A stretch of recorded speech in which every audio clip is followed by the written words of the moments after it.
Hola amigos, bienvenidos a nuestro webinar de los módulos de certificación en salud comunitaria y gestión de riesgos. Mi nombre es Lisette Bautista y hoy vamos a hablar acerca de varios asuntos importantes acerca de la ansiedad y el estrés.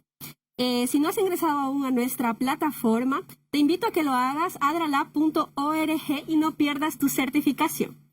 Bueno, en este webinar no estoy sola, estoy acompañada, como ustedes pueden ver acá. Tengo dos invitadas muy especiales. Estoy acá con Sergio. Sergio, bienvenido. Gracias, muy amable.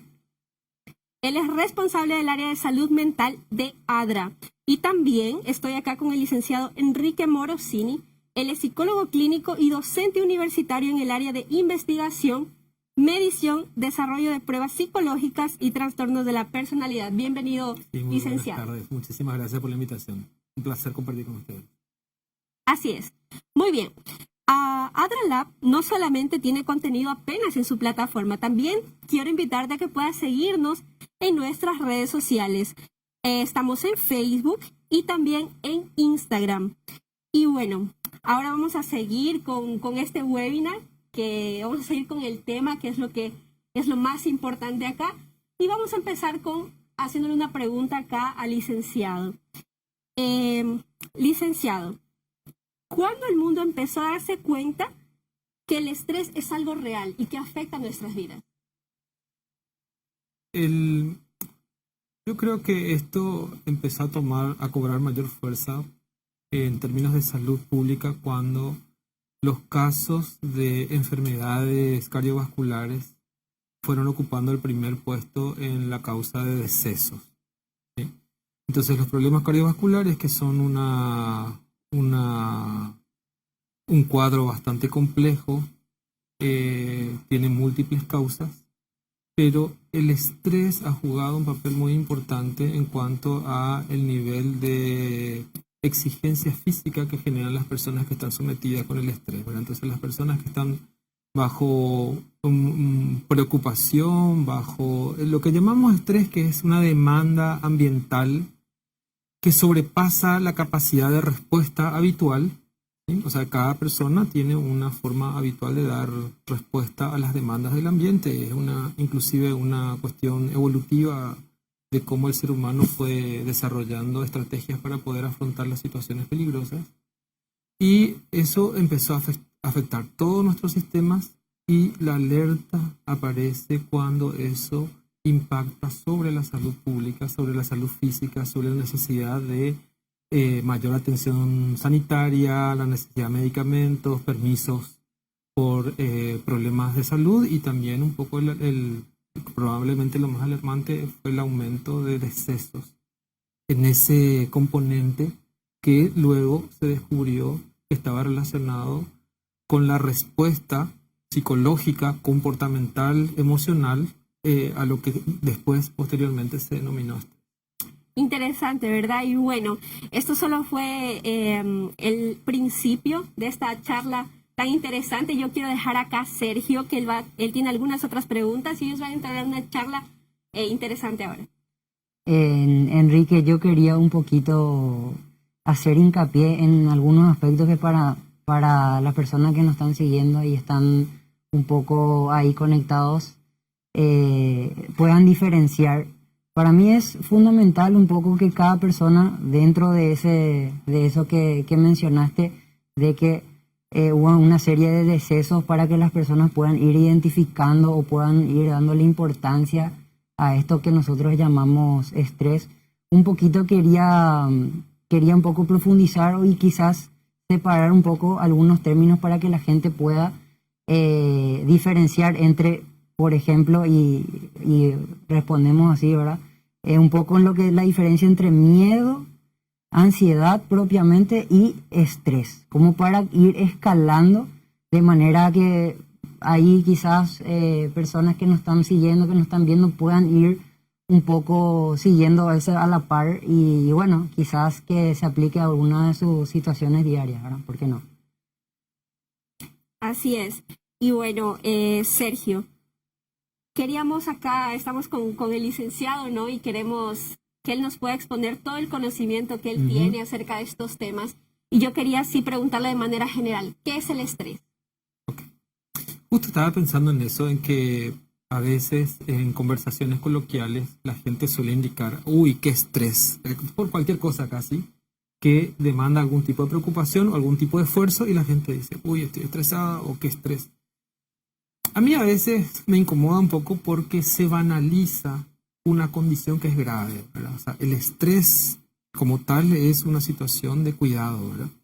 Ahora, el estrés es una respuesta natural que es tanto positiva como negativa. O sea, es una forma natural en la que el ser humano, en realidad cualquier organismo biológico, tiene una respuesta de estrés, que es la reacción que genera una demanda particular. Ahora, si yo tengo hambre, tengo que hacer algo para poder saciar esa hambre, o sea, puede estar activado por necesidad, digamos. Entonces, o las necesidades o las demandas ambientales, o sea, condiciones internas o condiciones externas, nos activan, nos motivan, nos impulsan para conseguir algo, ¿verdad?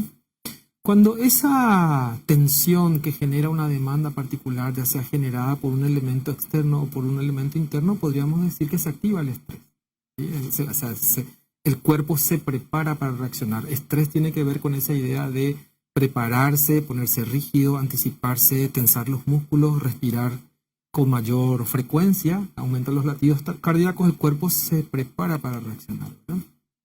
Ahora, en el estudio del estrés se suele identificar lo que se denomina el euestrés o estrés bueno, que es esa presión natural que uno necesita para poder sentirse motivado a buscar una respuesta, un alivio o lo que sea. Pero el distrés, que es la forma técnica como se le denomina, es el estrés malo.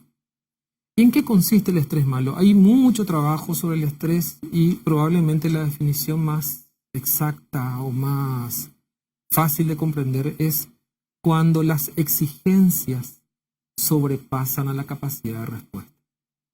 Entonces, cuando una persona está sometida a una presión, a una demanda o a una exigencia, ¿eso qué significa? Yo necesito cubrir mis cuentas, pero estoy endeudado más de aquello que son mis ingresos. Entonces tengo que realizar otras actividades, preocuparme, o sea, no consigo con lo que estoy realizando habitualmente cubrir mis necesidades, entonces tengo una demanda, una exigencia que sobrepasa mis capacidades. Me comprometo a realizar actividades que sobrepasan mis habilidades o la exigencia del trabajo habitual empieza a recargarse. Por ejemplo, nosotros podemos escuchar que el sistema sanitario está estresado, por ejemplo, era ahora en este momento de pandemia. Lo que quiere decir es que lo que se está pidiendo del sistema en este caso, digamos, podríamos decir que una figura metafórica, pero en realidad es bastante descriptiva, sobrepasa su capacidad de respuesta. Ahí se produce el distrés. Pero a lo que nosotros llamamos el estrés como problema es cuando esa exigencia se sostiene por un tiempo tal que el organismo termina agotado. Sí, porque de verdad, o sea, ninguna persona podría aguantar tanto tiempo exigido más allá de su capacidad de respuesta. O sea, imagínate que alguien te pidiera que vos hicieras algo que no podés hacer. En términos así coloquiales y sencillos, vos dirías, bueno, te frustras un rato, puede que te toque tu autoestima, yo pensé que podía, pero al final no puedo, entonces estamos así en el ámbito de la comodidad, empieza a generarse incomodidad. Empieza a dañar nuestra autoestima, empiezan a aparecer ideas irracionales acerca de por qué, cómo, para qué, y luego esto más relacionado con la arquitectura de la personalidad que uno tenga, empiezan a aparecer respuestas de tipo fisiológica. Entonces, eso es el estrés. Es cuando las circunstancias, ya sean condiciones internas o condiciones externas, exigen de una persona una respuesta que sobrepasa esa capacidad de resolver el problema o de dar respuesta a esa demanda que aparece. Eso es el estrés. Y cuando eso se sostiene por mucho tiempo o cuando uno no tiene las habilidades para responder correctamente a esa demanda, es que se convierte en un problema grave, ¿verdad? Entonces decir que algo me estresa porque, no sé, porque me da pereza, eso no tiene nada que ver con el estrés. ¿Sergio? Ya, y Enrique, ¿cómo podríamos nosotros marcar o quizás estimar un punto en el cual justamente no llegar al estrés, ¿verdad? No llegar a ese nivel de sobrecarga, a ese nivel ya de tiempo prolongado, excesivo de uso de recursos, ¿verdad? De quizás afrontar un problema.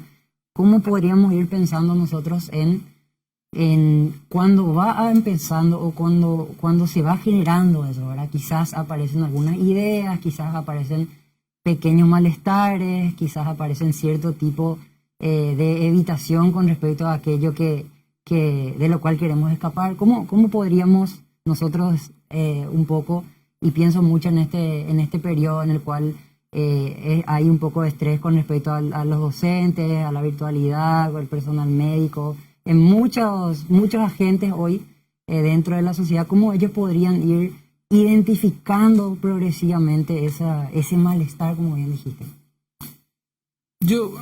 Bueno, en lo personal podría decirlo, ¿verdad? Pero tiene que ver con una forma de mirar el mundo, digamos.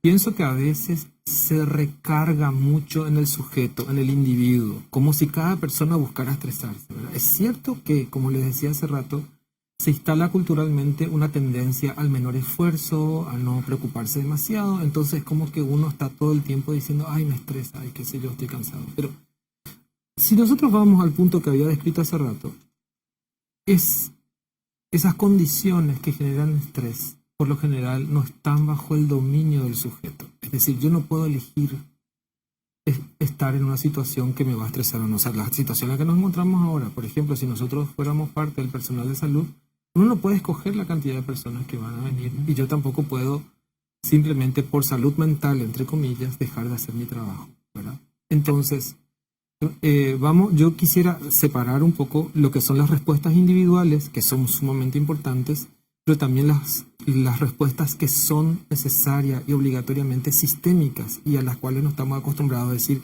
los sistemas tienen que atender la salud mental de la gente, tienen que permitirle a las personas ir reduciendo el estrés, ¿sí? Bueno, entonces, en primer lugar, ¿qué es lo que tiene que hacer una persona?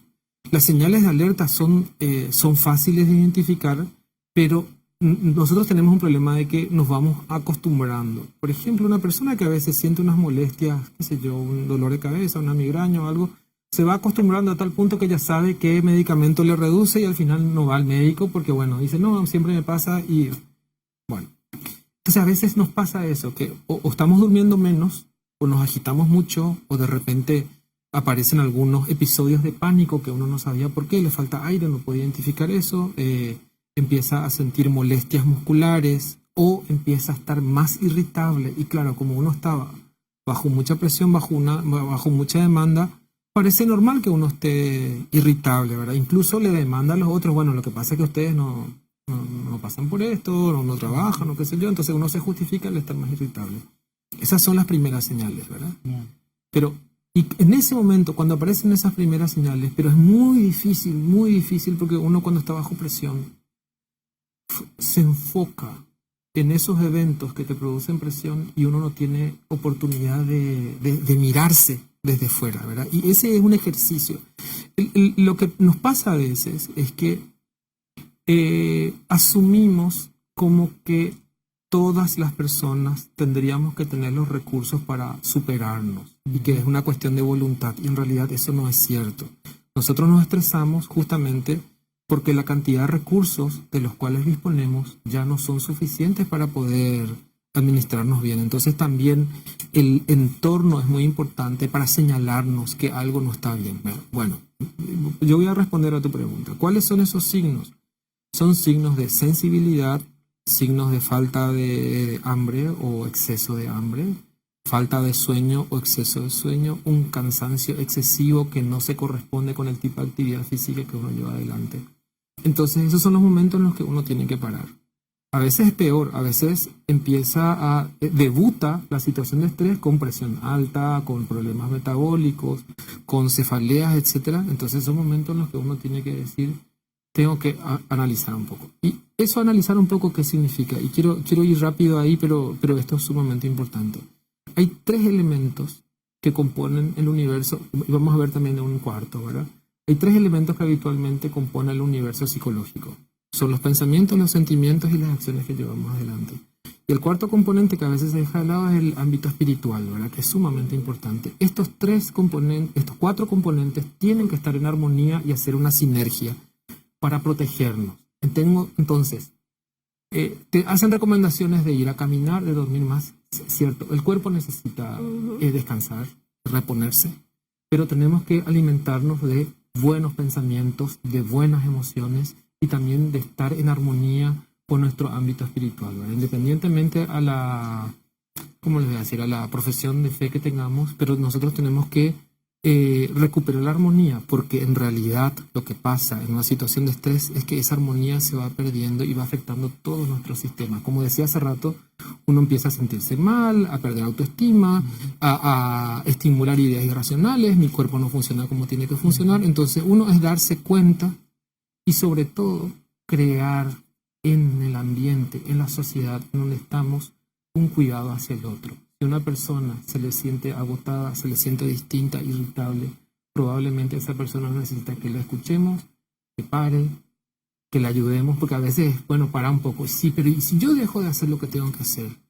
Y se está incendiando una casa, o la gente está muriendo, ¿cómo voy a dejar de hacer lo que tengo que hacer? Me voy a volver responsable solamente porque me duele la cabeza, no tiene ningún sentido. Entonces, dar discursos sencillos y superficiales de tenés que parar un rato, cálmate, no, es que todo lo que hagamos tiene que permitirnos hacerlo en forma colaborativa, en apoyo y cuidar a la gente que se está agotando. Así es. Muy interesante esta información. Espero que estemos tomando nota ahí de estas cosas tan importantes, ¿verdad? Y bueno, quiero hacer un paréntesis aquí, un momentito. Sergio, licenciado, ¿ustedes sabían que hoy es el Día de la Enfermería? Felicidades. Bueno, entonces queremos saludar de una manera muy especial a nuestros enfermeros y enfermeras de todas las USF, unidades de salud y más. Darles un cordial saludo y un feliz día para ustedes. Además, quiero contarles que tenemos algunas USFs presentes acá a través de nuestra transmisión.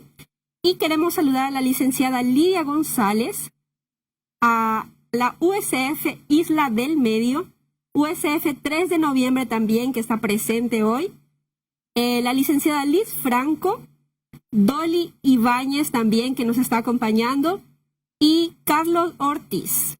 Y bueno, genial. Sergio, para continuar, nos están llegando ya preguntas acá, la gente está preguntando, quiere saber algunas cosas. Dale. Sí. Y bueno, la siguiente pregunta es de la señora María Caballero, y ella nos dice, ¿el estrés puede ser una condición de desarticulación de los órganos o alguna parte del cuerpo? Generalmente ataca a todo el sistema, ¿sí? Y la respuesta fisiológica principal es que aumentan los latidos cardíacos, o sea, la respuesta fisiológica de activación, ¿verdad? Es como si nuestro cuerpo se esté preparando para dar una respuesta enérgica. O sea, el punto esencial básico es que un cuerpo que reacciona ante el estrés se prepara, se activa o para afrontar ese peligro o para salir huyendo. Entonces lo que sentimos en nuestro cuerpo tiene que ver con o sentir miedo o sentir rabia. O sea, si físicamente reflexionamos sobre los efectos del estrés, claro que el estrés a largo plazo puede ir afectando sistemas específicos, partes específicas del cuerpo, porque tiene que ver con nuestras zonas que son más vulnerables, ¿sí? Pero en general tiene que ver con esa sensación de o estar con miedo, y eso afecta al corazón, afecta al sistema circulatorio, principalmente. Interesante, ¿verdad? Y bueno, Sergio, no sé si tienes por ahí alguna otra pregunta de nuestros participantes. Tengo otra pregunta de Mauro Castellano. Pregunta, ¿cómo ayudar a una persona que sufre episodios de ataques de pánico?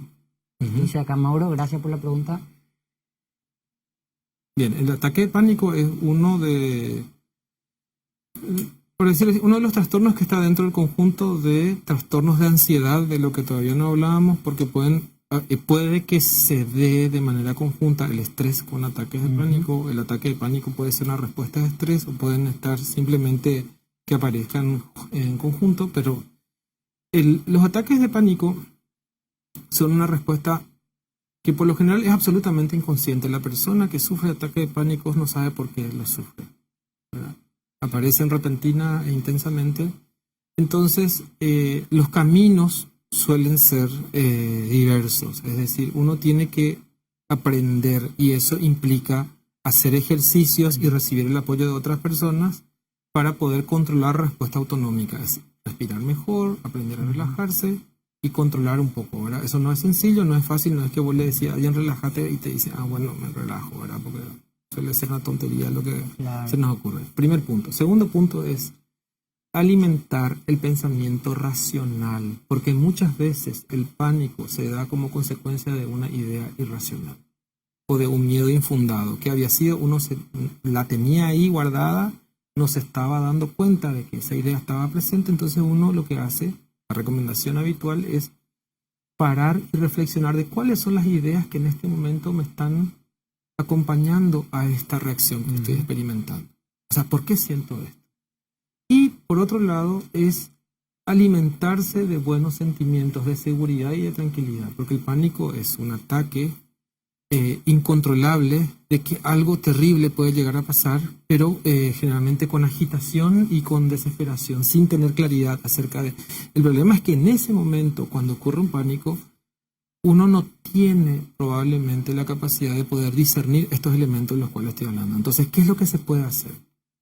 En esos momentos de calma, uno se anticipa y dice, la próxima vez que me vaya a dar un ataque de pánico, yo necesito a alguien a mi lado, porque a veces pasa eso, ¿verdad? Con alguien cerca a lo mejor podemos controlar. Entonces, saber a quiénes se puede recurrir, con quiénes se puede contactar, y luego ir de a poco ensayando ejercicios que nos permitan respirar, controlar esa activación que tenemos y reflexionar acerca de cuáles son los sentimientos y las emociones que estoy experimentando en ese momento.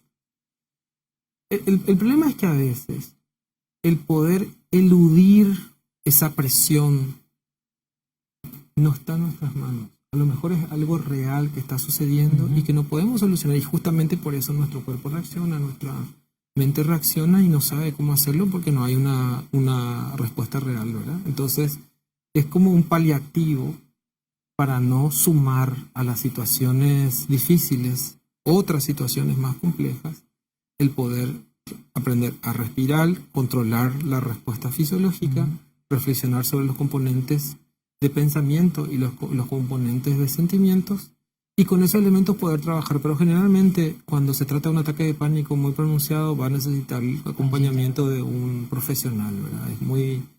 O sea, esto que estoy diciendo son como los primeros auxilios: respirar, pensar, buscar la ayuda de otra persona, pero si eso es frecuente tiene que recurrir a un profesional. Interesante la respuesta, y gracias una vez más, Mauro, por esa pregunta. Un poco quisiera hacer énfasis en lo que dice Enrique con respecto a que a veces pensamos que ese sentimiento que nos invade, esas ideas que nos invaden, necesariamente tienen que ver con nosotros, y cuando buscamos apoyo quizás en personas cercanas a nosotros, etcétera, nos sentimos invalidados o sentimos que no nos comprenden, ¿verdad? Y en esas situaciones es importante para todas aquellas personas también que están mirando que puedan identificar que la persona está sobrepasada en sus recursos, por lo que necesita quizás una asistencia, y que no necesariamente habría que decirle quédate tranquilo, está tranquilo, ¿verdad? Porque justamente eso es lo que no está pudiendo ya con sus recursos sobrepasados. Así que quisiera acotar en eso porque frecuentemente yo creo que sucede, y sería bueno ir pautando, ir pensando, como dijo bien Enrique, en aquellas acciones que puedan beneficiarnos para poder adaptarnos mejor, ¿verdad? No sé si tenemos otra pregunta, Liz. Así es. Y bueno, yo quiero hacer esta pregunta. Derlis Miño nos hace esta pregunta. ¿El estrés puede causar la pérdida de memoria? Sí. ¿Sí? Sí, un estrés muy... Como ya habíamos dicho recién, genera una demanda tan grande que En realidad, el componente de memoria está relacionado muy estrechamente con el componente de atención. Entonces, una persona que está sometida a mucho estrés puede que empiece a perder su capacidad de prestar la suficiente atención a los elementos que están alrededor y está muy focalizado en 2 o 3 cosas. A veces puede ser que esté muy focalizado en aquello que le produce estrés o que esté enfocado justamente en evadirlo. Entonces, como que no le presta atención a nada salvo aquello que digamos, le alegre. Hay gente que está prendida al celular todo el día mirando cosas que a lo mejor le distraen. Y entonces empieza a perder el foco de las cosas que son importantes y se olvida absolutamente de Lo todo. mismo a veces cuando tenemos muchas cosas que hacer al mismo tiempo, en el mismo día, te focas. A mí en lo personal Sí, casi siempre sí, me sí. enfoco en lo que me siento más cómoda de trabajar. Por Lo que me ejemplo. siento menos cómoda de trabajar, capaz se me Y- pasa. Pero hay se me otras personas que olvida. hacen al revés. Eso mismo que vos estás diciendo tal cual, pero hay personas que hacen al revés. Se enfocan sobre aquello que le cuesta más y dejan de lado incluso aquello que les era más fácil, ¿verdad? Entonces están todo el día sufriendo y no pudiendo resolver absolutamente nada, ¿verdad? Entiendo. Un puntito más sobre lo que decía Sergio. Una persona que va a ayudar a alguien que está pasando por estrés o está pasando por una crisis de pánico, de ansiedad, el punto central, la frase principal es empatía. Ujú. ¿Sí? Empatía. Porque invalidarle al otro... ¿Sabes? Lo que pasa es lo siguiente.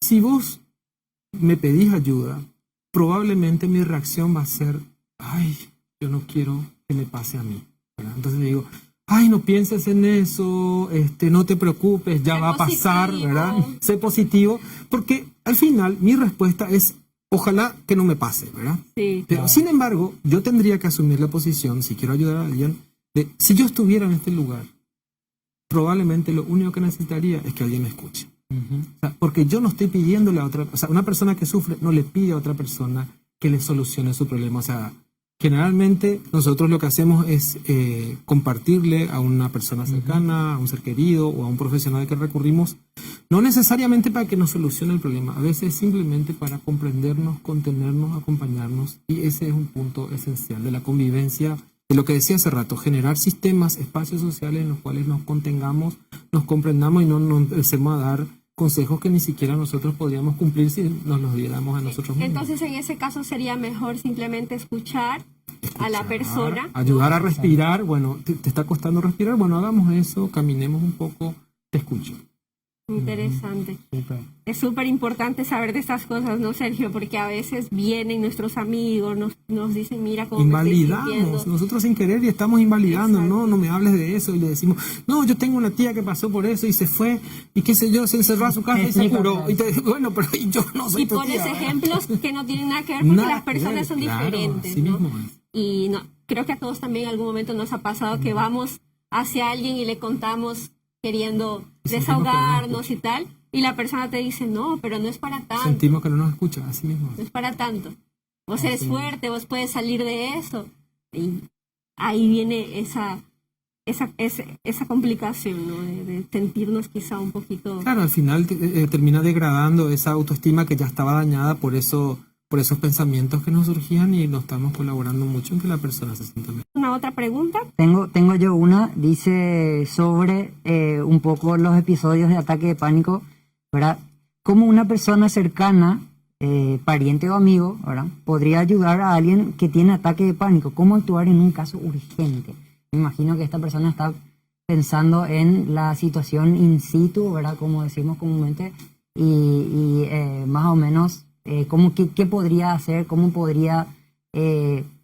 no podría agarrarle en shock, ¿verdad? Como decimos, ¿cómo podría no agarrarle desprevenido quizás a una persona que quiere asistirle a un pariente? Dice Enrique. Claro, lo que pasa es que sí, nosotros tendríamos que, como familiar, claro que es un poco difícil, pero tendríamos que evaluar el grado de urgencia, ¿verdad? O sea, un ataque de pánico podría volverse muy grave y eso podría requerir la asistencia profesional, ¿verdad? Si uno va a un servicio de urgencia, por lo general hay medicaciones que permiten disminuir ese nivel de activación y que a partir de ahí pueden por lo menos pasar la noche y sentirse mejor, que sería el caso extremo, ¿verdad? Si son situaciones recurrentes, es decir, pasa cada tanto y se sostienen, eso es un indicativo de que esa persona necesita recurrir a un profesional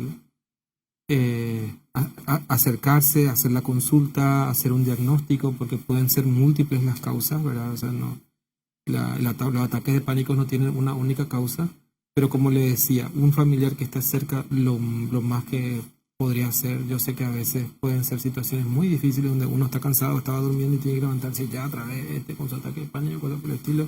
Y bueno, en ese momento esa persona está sufriendo, se vuelve prioridad, hay que parar un poco, escuchar, ver qué pasa.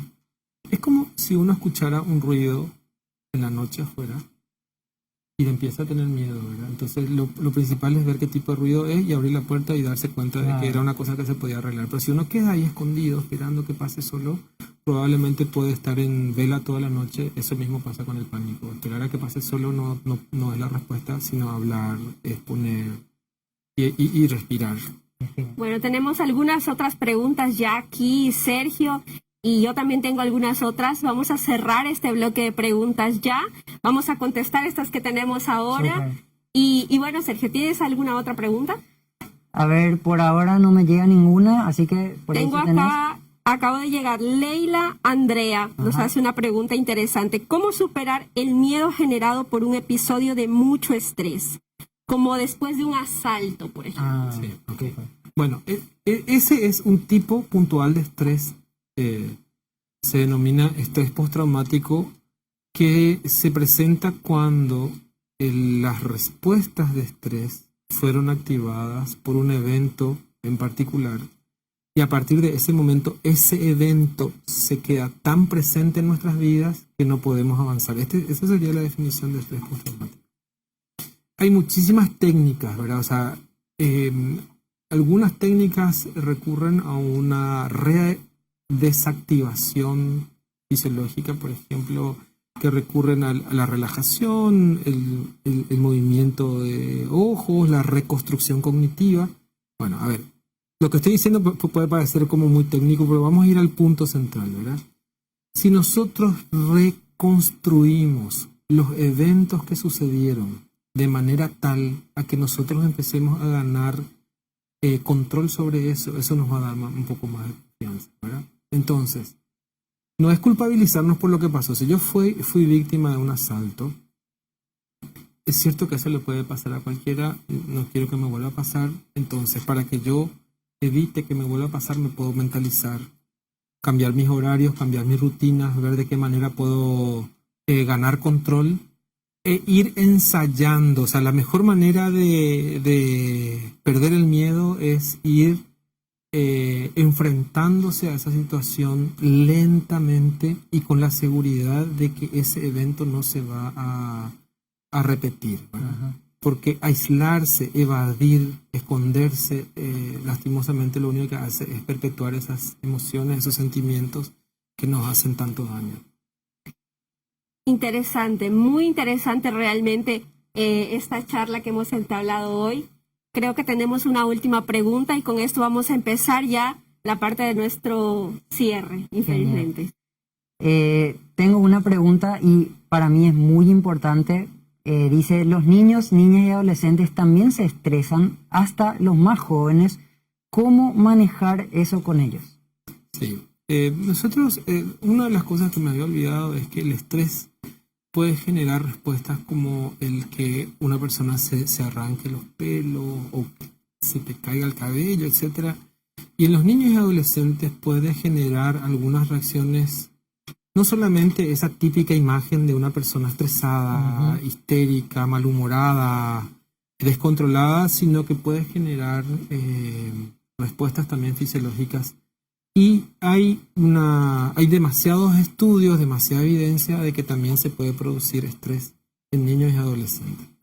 La discusión es, en ese sentido, de si se trata de una característica heredada, definida por la alteración de algún componente fisiológico, es decir, la necesidad de consultar con un profesional psiquiatra, neurólogo, que pueda ayudar a restablecer ese desequilibrio, o si hay eventos en el ambiente, en el ámbito social, que están generando ese estrés. Insisto, el estrés se define por las demandas que exceden la capacidad. Entonces, a veces nos pasa lo siguiente: nosotros no valoramos la capacidad de comprensión que tienen los niños. Entonces yo tengo acá un niño cerca y voy activando una situación de crisis, de conflicto, y no me cuido de hasta qué punto está afectado ese niño, esa niña, la situación económica, la situación de convivencia, la situación de pareja o otro tipo de demandas. Y ese niño, esa niña está absorbiendo, y cuando yo adulto, responsable de ese niño, de esa niña, no me fijé en hasta qué punto eso representaba una demanda, representaba una presión o una angustia, y resulta que después aparece que ya está demasiado estresado, demasiado exigido, y no puedo identificar qué fue lo que pasó, ¿verdad? Entonces, para hacerla cortita, sí es posible que niños, niñas y adolescentes estén estresadas, ya sea por una condición fisiológica, por una predisposición, por un desorden hormonal, o por situaciones sociales, o por la combinación de todos esos elementos. Así es, no nos queremos despedir sin antes agradecer la presencia de las USFs que estuvieron presentes en esta interesante charla. Queremos saludar y agradecer a la USF Puerto La Esperanza, USF Núcleo 1, Tabay y Cuartelero. Sabemos que no podemos mandar un saludo para todos los que nos acompañaron, nos es un poco difícil, ¿no? Pero realmente y de corazón, muchas gracias por acompañarnos. Qué buena charla que tuvimos el día de hoy. Infelizmente nuestro programa llega a su parte final, así que nos gustaría agradecer también al licenciado Enrique Morosini, que nos acompañó hoy, y a Sergio también por su participación. Unas últimas palabras que ustedes quieran dejar o un mensaje sobre este tema. Y más que nada poder generar núcleos, poder generar un poquito aquellas acciones, ¿verdad?, sobre la cual podemos pensar en nuestros parientes cercanos, nuestros familiares, amigos, los cuales pueden estar pasando por una situación estresante. Que puedan validar, empatizar, como dijo Enrique, que puedan ponerse en el lugar de ellos, y que tener siempre presente que la persona está sobrepasada en sus recursos para poder afrontar el problema, y necesita quizás, no necesariamente quizás alguna solución, sino un poco de empatía, un poco de escucha, lo cual le puede hacer mejor quizás para aclarar esas ideas que tiene, y luego, ¿por qué no darle una solución al problema o a las situaciones? También muy importante para mí que los recursos, ¿verdad?, del ambiente se puedan dar, ¿verdad? Es muy importante que la persona no se sienta culpable si está pasando una situación estresante por un lugar en donde se desempeña. Va a ser muy complicado quizás que sobrecargue sus recursos constantemente para poder darle una salida. Entonces también es importante identificar cuando el estrés es propio de un evento y donde quizás es fruto de estructuras, quizás de un trabajo, quizás de cosas así, ¿verdad? Siempre buscar red de apoyo y eso, Enrique. Bueno, yo agradecido por este espacio, en primer lugar, y para cerrar, punto 1, pedir ayuda. O sea, no tener miedo, no tener vergüenza, no sentirse culpable. Punto 1, saber pedir ayuda, eso es fundamental. Punto 2, para ayudar a los demás tenemos que tener empatía y capacidad de escuchar. Y punto 3, son problemas serios. Hay que atenderlos, no se trata solamente de buena voluntad o de caprichos, sino que son problemas serios, y en la medida de lo posible hay que recurrir a los profesionales si es que se trata de un problema recurrente y persistente. Salud mental para todos, pensemos en los sistemas, en las sociedades, en los grupos sociales, cuidándonos entre todos, y esa es la única salida. Así es. Bueno, no se queden tristes. Este es uno de los primeros webinars que estamos haciendo. Les queremos dar una buena noticia. Tendremos webinars cada semana hasta terminar el mes de junio. Así que este es uno de los primeros de muchos otros que vendrán con temas interesantes. Así que también quiero decirles que estén atentos a nuestras páginas de Facebook, Instagram y nuestra plataforma de adrala.org, en donde ustedes van a estar informados de los próximos webinars, las temáticas que abordaremos, y bueno, van a poder ingresar y acceder al link de Zoom para poder estar en nuestras Así que me quiero despedir. Gracias una vez más por estar con nosotros. Gracias a todos los que nos acompañaron y nos vemos en el próximo video. Chao. Nos vemos. Chao, chao.